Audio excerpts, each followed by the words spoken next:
témoignage de l'Église sur la présence réelle de notre Seigneur Jésus-Christ dans la Sainte Eucharistie. La mission de Jean-Baptiste sur terre était d'annoncer, de désigner le Sauveur promis et de lui préparer les voies.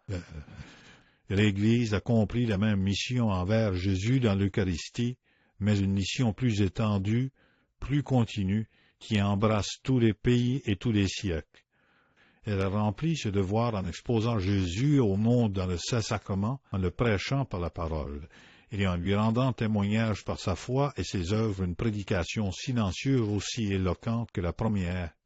L'Église se présente à nous, la parole de Jésus-Christ sur ses lèvres, la répétant et l'expliquant avec une autorité égale à celle du Sauveur. Ceci est mon corps, ceci est mon sang.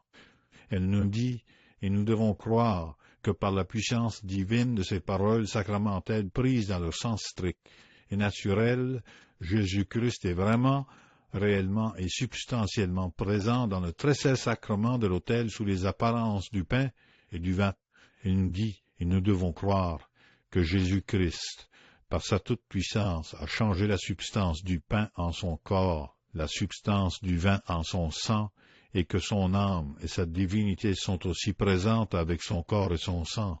Elle nous dit, et nous devons croire, que l'œuvre divine de la transsubstantiation s'accomplit constamment dans l'Église par le sacerdoce de Jésus-Christ, qu'il investit de son propre pouvoir lorsqu'il institua par ces mots. Faites ceci en mémoire de moi. Depuis la première scène eucharistique, l'Église a proclamé cette foi à travers les âges. Ses apôtres n'ont eu qu'une voix, ses docteurs qu'une doctrine, ses enfants qu'une foi, un même amour envers le Dieu de l'Eucharistie, que cette voix du monde chrétien tout entier est majestueuse, que l'harmonie de ses louanges et de son amour est touchante et belle. Chacun des enfants de l'Église veut apporter aux pieds du roi divin réellement présent un tribut d'hommage, un don d'amour. Les uns apportent l'or, d'autres la myrrhe. Tous apportent l'encens. Chacun veut avoir une place à la cour et à la table du Dieu de l'Eucharistie. Les ennemis de l'Église eux-mêmes, schismatiques et presque tous les hérétiques, croient à la présence de Jésus-Christ dans l'Eucharistie. Il faudrait être bien aveugle pour nier l'existence du soleil, bien ingrat pour renier et mépriser l'amour de Jésus-Christ vivant au milieu des hommes. Pour nous, nous croyons à l'amour de Jésus, et nous savons que rien n'est impossible à l'amour d'un Dieu.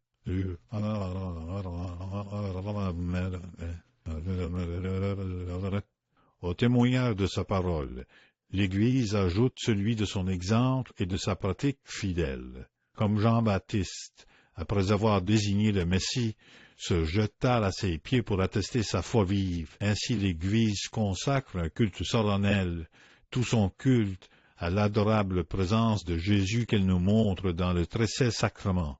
Elle adore Jésus-Christ comme Dieu, présent et caché dans l'hostie sainte. Elle lui rend l'honneur dû à Dieu seul, se prosternant devant le très saint sacrement comme le fait la cour céleste devant la majesté de Dieu. Ici, point de distinction. Grand et petit, monarque et sujet, prêtre laïque, tous tombent instinctivement à genoux devant le Dieu de l'Eucharistie. C'est le bon Dieu. L'Église ne se contente pas d'attester sa foi par l'adoration. Elle y joint les honneurs publics et éclatants. Ces splendides basiliques sont l'expression de sa foi au très saint sacrement. Elle ne veut pas bâtir des tombeaux, mais des temples, un ciel sur terre, où son Sauveur trouvera un trône digne de lui. Et avec un soin jaloux et délicat, l'Église a fixé les lois pour les moindres détails relatifs au culte de la Sainte Eucharistie. Elle ne confie à personne le soin d'honorer son divin époux, parce que tout est grand, tout est important, tout est divin. Quand il s'agit de Jésus-Christ présent, elle veut que tout ce que la nature a de plus pur, tout ce qu'il y a de plus précieux au monde, soit consacré au service royal de Jésus.